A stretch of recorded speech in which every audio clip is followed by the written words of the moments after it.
Mac sat stewing at the high-top table while Jason and Scott ordered at the counter. None of what he'd heard at the hospital about where he was shot made sense. But before he could grill the doc anymore, she'd been called into an emergency surgery. A nurse had finished up with the last 2 staples. His friends had done their best to talk him through what they knew as the nurse took her time with the job, but he didn't believe a word of it. So they dragged him here to hash it all out again. Why wouldn't they listen to him? "It's really good to see you, man." Jason took a seat across from him and shoved a plate in his direction. "I got the peach for me, since that's what they're famous for, but if I remember correctly, you love lemon." Mac was in such a foul mood that he wanted to grunt and refuse it, but as soon as the aroma hit his nose, his mouth watered and betrayed him. Something about flaky layers of pastry and lemon curd that he couldn't resist, especially when he was starving.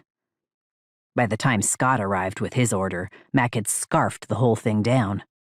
"Whoa," Jason laughed. "Doc said you'd lost weight. How long has it been since you've eaten?" Mac shrugged and took a swig of coffee. "It's really good to see you, man." Scott echoed what Jason had said in his absence. "Alive. Emphasis on that. We were getting worried." "Yeah, not cool to completely cut us off there."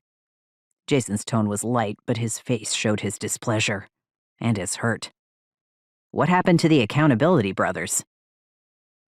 Guilt threatened to sneak past his defenses. What had happened?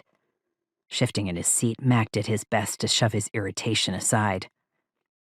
"Everything changed when Sarah and Beth were killed. I thought you guys understood that." "We get it." Scott cleared his throat. "We do. Obviously, we aren't in your shoes, so we won't pretend that we fully grasp it. But that doesn't mean we can't still be brothers, Mac. Remember how we used to hold each other's feet to the fire or step on a few toes every once in a while? We've been there for each other through amazing highs and horrific lows. When one of us hurts, all of us hurt. So why'd you push us out?"